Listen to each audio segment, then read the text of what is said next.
Perfect. Go ahead. You are now ready to go. Go ahead. All right. Good morning, guys. How's everyone doing? I hope you guys are feeling great. Good morning.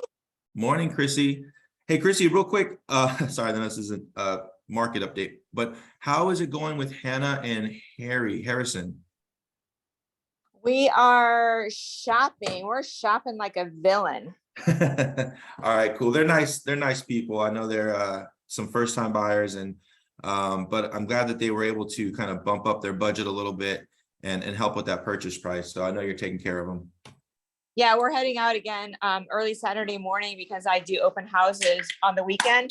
So they're totally cool with going out at 8:30, 9 a.m.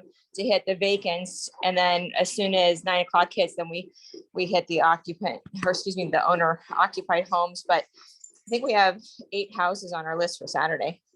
Perfect. Wow. Okay, cool. Good job. Thank you so much. So super excited about the market right now, guys. I think we've all kind of felt the shift over the last couple weeks, right? And I know Ron's probably gone over this stuff over the week. I know you guys do a daily meeting, but yesterday's CPI index was favorable. Okay, consumer price index was down. All of the Fed increases, federal fund rate increases that have been happening to try to slow the economy, looks like it's starting to take effect. As you guys could probably notice, gas prices have come down a little bit. That was one of the big indicators of where inflation was at, and it actually was translating to mortgage rates as well. So bottom line, mortgage pricing has gotten better over the last 2 weeks. Is that an indication that rates are going to continue to go down? That's still kind of yet to be seen. I mean, there was a point, especially mid-June, where not just myself, but all of us loan officers and realtors alike, we thought that rates could easily continue to climb into the to the sevens. So with that being said, I believe that is a really positive thing to spread to our clients, is to say, hey, look, we've come out of a crazy seller's market in 2020, 2021. That's one of the first things that I ask new homeowners whenever you guys send over a lead to me, and especially if it's someone that is a first timer. I said, hey, did you try buying in 2021 or even just 6-7 months ago? Were you in the market? Did you try? And then get out of the market because of how crazy it was for the buyers? And I kind of explained to them that, hey, look, this is an absolute great opportunity where you have a little bit of leverage. A year ago, anyone that was looking at, I always throw out numbers, like if they were shopping for a $450,000 house, they most likely had to offer $500,000 or $525,000. So I give them the kind of perspective of why this is a good time to do this. And then, to be honest with you, what I'm seeing on my side, I don't hear as much talk about the rate. And I think part of that is due to the media has stopped talking about it as much. One thing one of my coworkers and I were talking about, and Ron, you could probably attest to this too, or anyone else that's been in the business for over a decade. I mean, back in the early 2000s or 2010s even, it wasn't very easy for consumers to just go online and look at mortgage rates, right? It wasn't talked about in the media quite as much how it was, especially this year. As soon as things started to go up, it was like doomsday from the media, right? They were scaring everyone about the market. Oh, rates have jumped these crazy amounts, which really, realistically, on an average, they're not even that high. I mean, I'm locking in folks now, a few clients at a 4.99. So we're in the fours if under the right circumstances, of course, probably using a little bit of buy down. So from that perspective, I don't think that's a huge hurdle that we have to talk about anymore. It was, late May, early mid-June, it was all we talked about with clients. They were just, oh, the rates are too high. I'm just going to wait. So that's a good news. And as we're seeing, our buyers do have less competition. The chances of their offer getting accepted is much higher now. And on a positive note, I'm seeing our clients, as long as they find, a house that they like, they're getting into contract much easier than they would have, 8, 6, 7, 8 months ago. So positive news on there. And we're starting to see terms. Yeah, Right? We're starting to see seller credits, right? To buy down rates, to help with closing costs. right. We're Absolutely. starting to see that also. Absolutely. And I think, shoot, I mean, the last 6 or 7 contracts we've gotten, I think all of them have had some semblance of seller credit, to your point, Ron. So, and on the lending side, guys, let me know what terms you need. I mean, if you need a 21-day close, if you need a shortened appraisal contingency, our underwriting turn times are lightning fast right now, as long as we've got a file that we've had a little bit of time to work on. Our appraisal turn times are not nearly what they were last year. Last year, it was up to, there were some cases where it was over 2 weeks to even get an appointment booked. So we can get appraisals done really quick right now. So whatever terms you guys need to help make your offers stand out, of course, I'm there to support and call that listing agent and have a really transparent conversation with the listing agent. Make sure they have my cell phone number. If they're having any questions throughout the process, they'll have direct access to me to get updates. And those conversations have been going really smooth as well. So to Ron's point, I think on the last meeting that I joined with you guys, talk with your lender, even if you use someone else or if you're using me, and we can work out terms on each offer to make sure that we're putting together the strongest deal or the strongest proposal for our buyer. So I'm super excited, and I think you guys should be taking that enthusiasm with you when you're speaking to your clients. What's up, Chrissy? You got your hand up? Yeah. Sure. So I can lower my hand too, so it doesn't annoying.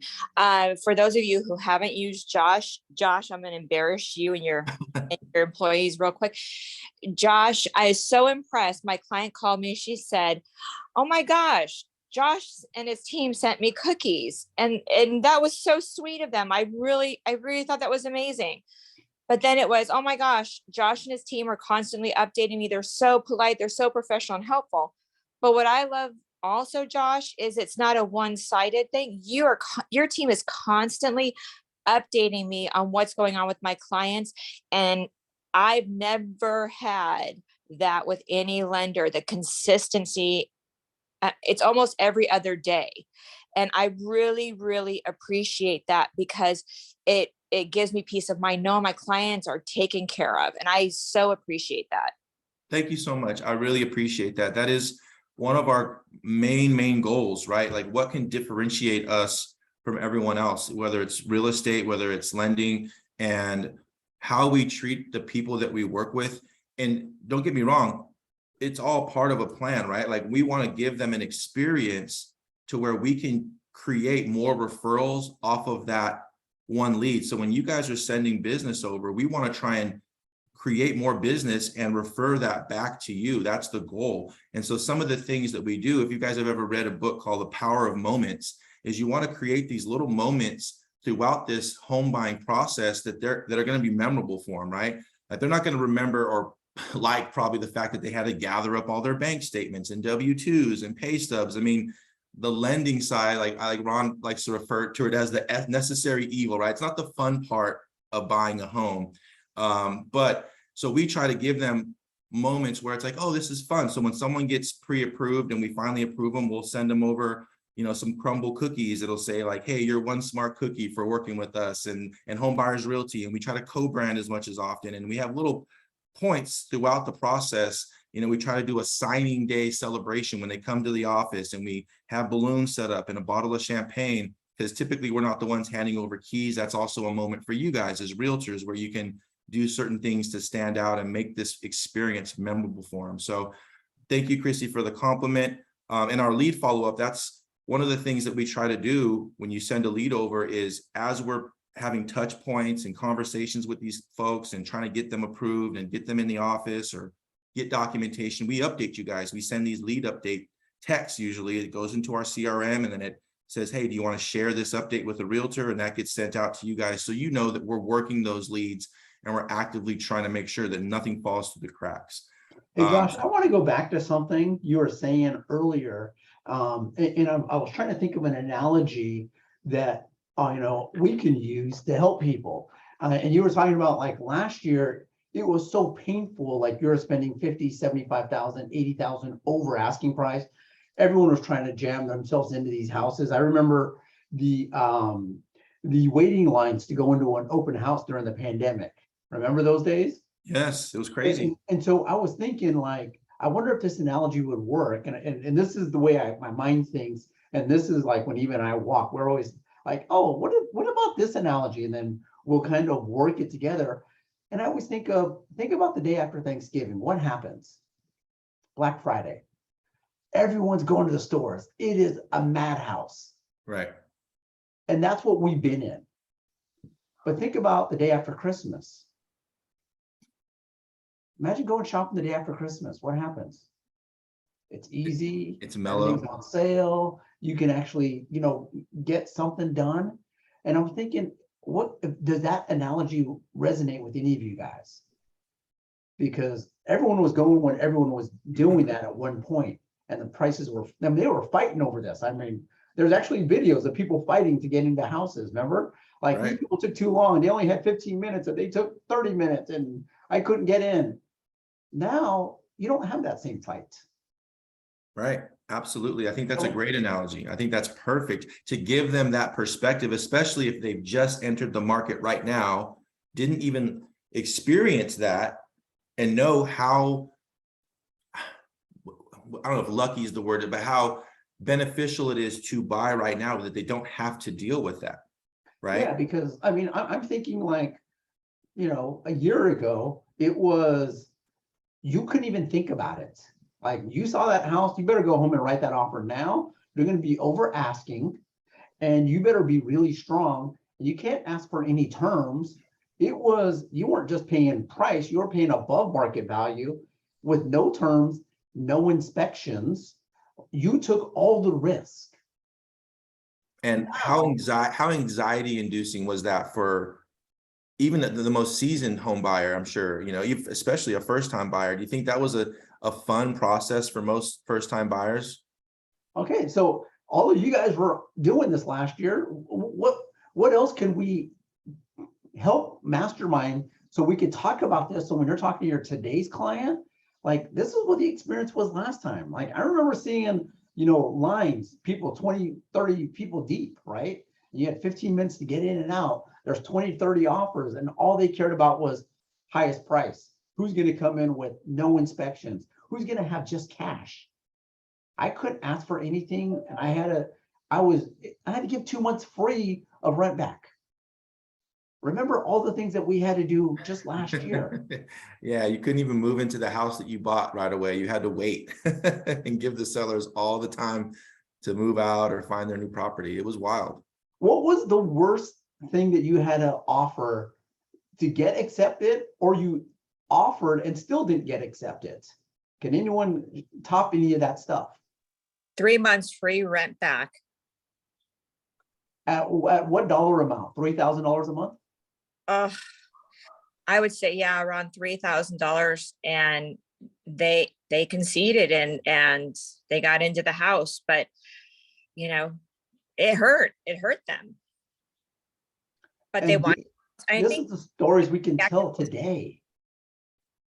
I say it all the time. I looked at purchasing at one point last year. I put an offer in on a property. I was going, I think, 50K above listing price. I think I had a pretty sizable deposit, like $25,000 EMD, no loan contingency, no appraisal contingency, and I still got beat out. And I didn't want to count. I was like, you know what? The offer went over $100,000 above listing price, and they upped their EMD to like 50K with no contingencies. And I was like, you know what? That's just absurd. I'm out. I bowed out.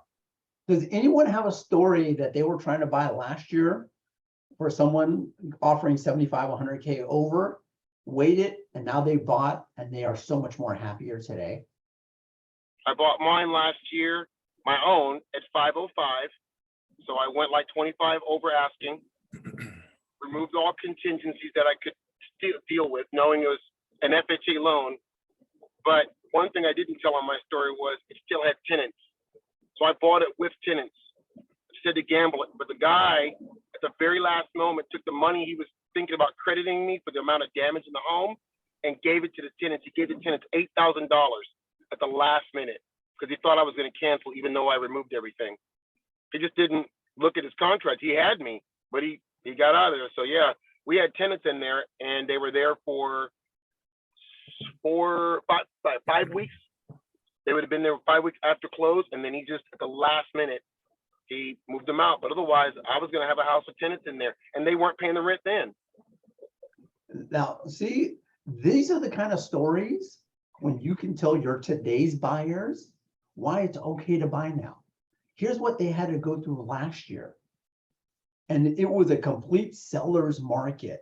Sellers dictated all the rules.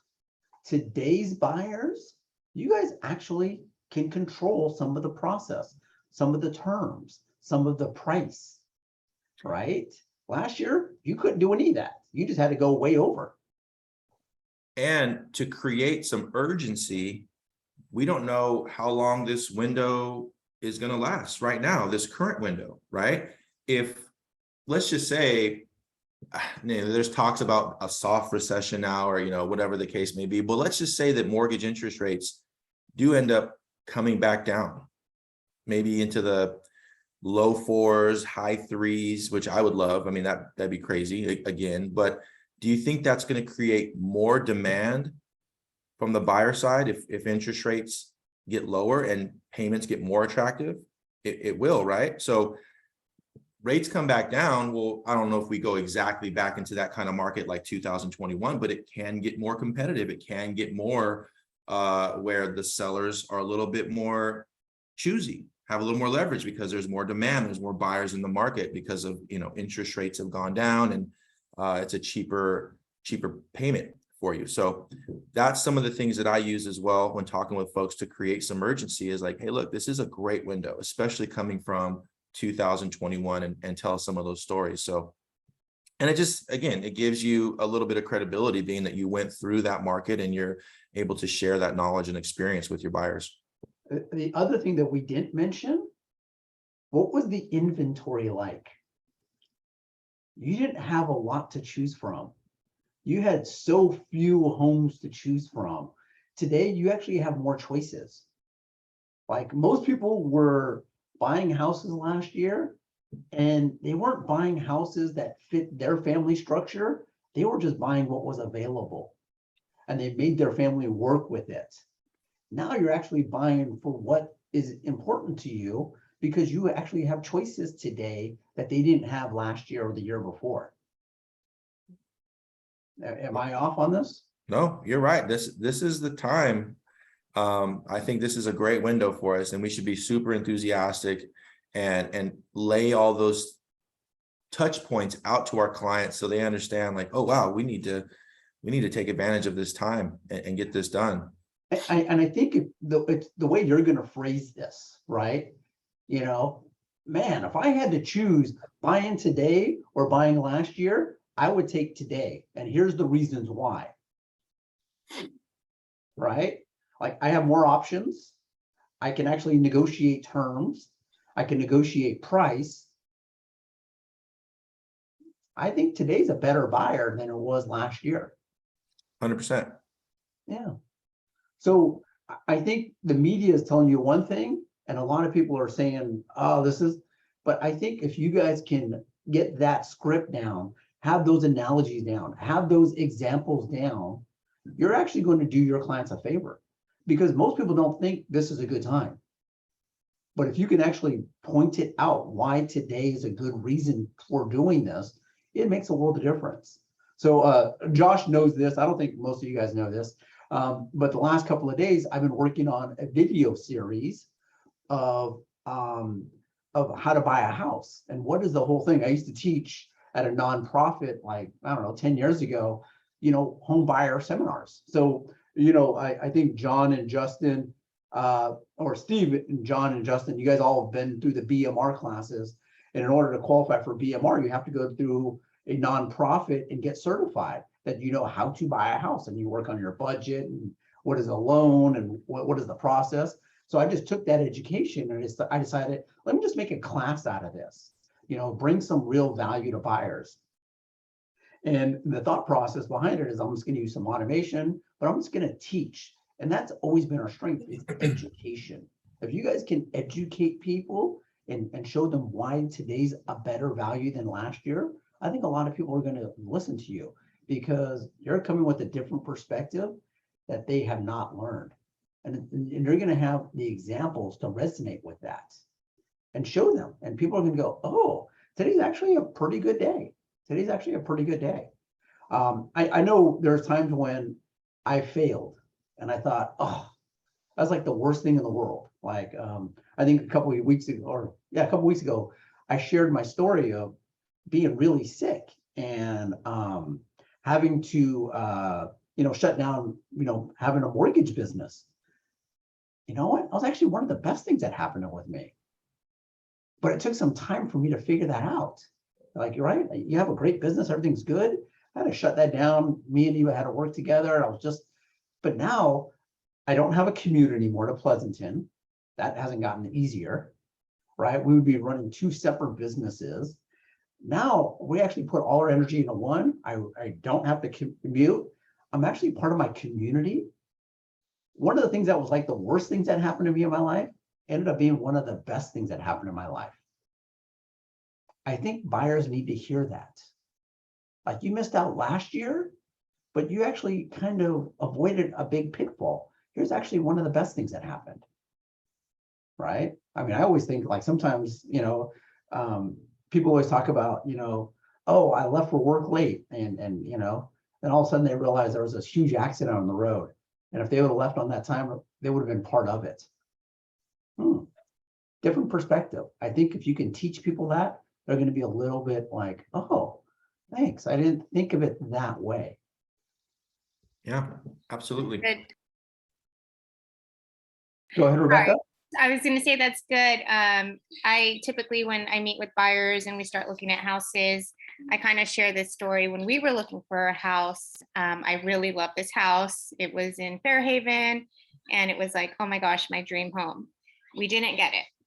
Then we got into contract with this other house, my second choice. And then 2 weeks into the contract, the Fairhaven listing agent calls me and she says, our buyer backed out. If you're interested, it's yours. I'm like, oh my goodness, let me call my husband. But she says it has, I think it was like $25,000 worth of termite work that needs to be done. And the seller doesn't want to pay for it.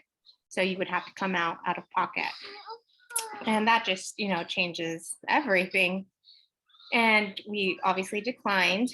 And I tell my buyers, I'm like, I'm a firm believer what's meant to be yours is meant to be yours. And sometimes it looks like the best deal and your heart's set on it, but there's things that we don't know yet. And I'm a firm believer of we just trust and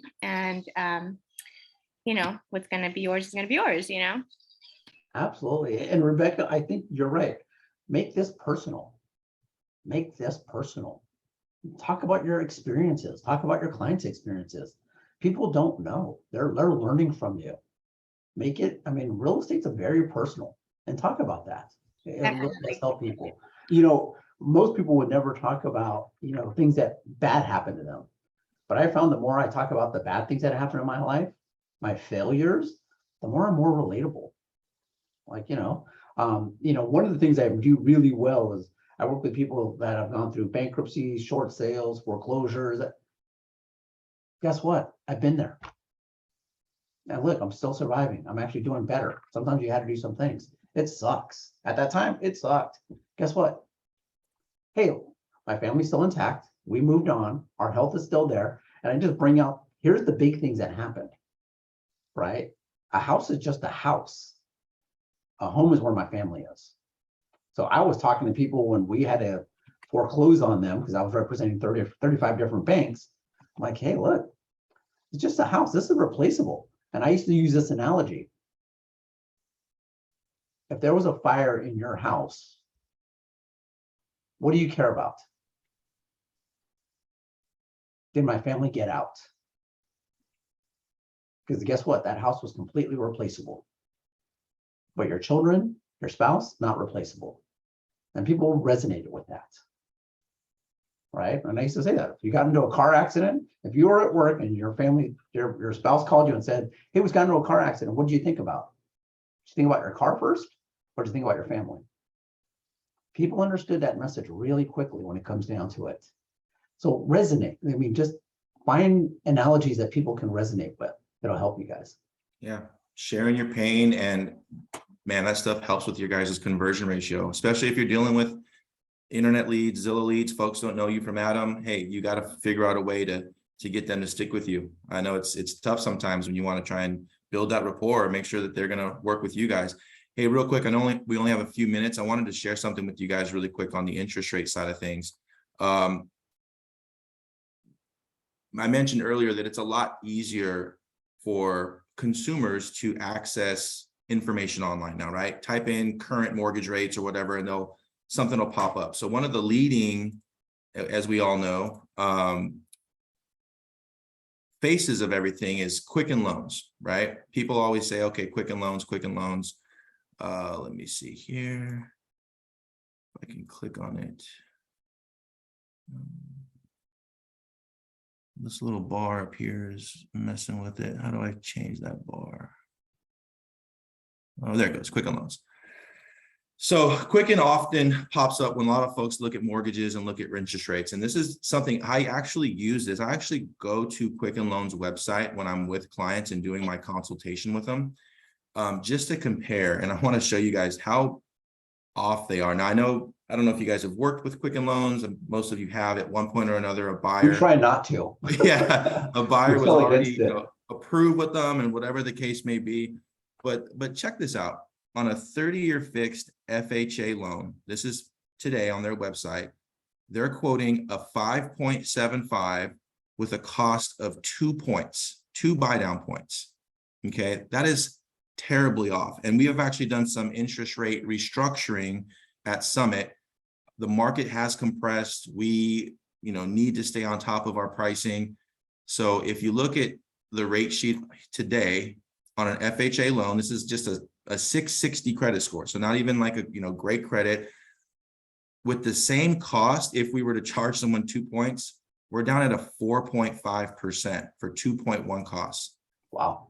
If we were to quote someone a 5.75, we pretty much could par that out, meaning I could probably even remove that 0.4% in buy down, where we can give them a 5.75 at no cost. Quicken's charging 2 percentage points for that same exact interest rate. So just as, food for thought, guys, and we all know that as far as service, things like making sure that the deal closes, communication, if you guys have buyers that are working with big banks, working with online lenders, Quicken Loans of the world, try to steer them away just from a sheer benefit to them as far as they're not getting the best mortgage. And obviously we can take care of them a lot better and help them close. Service is probably the biggest thing. Yeah. So, all right, guys. Well, I appreciate the time. Reach out if you have any other questions or want to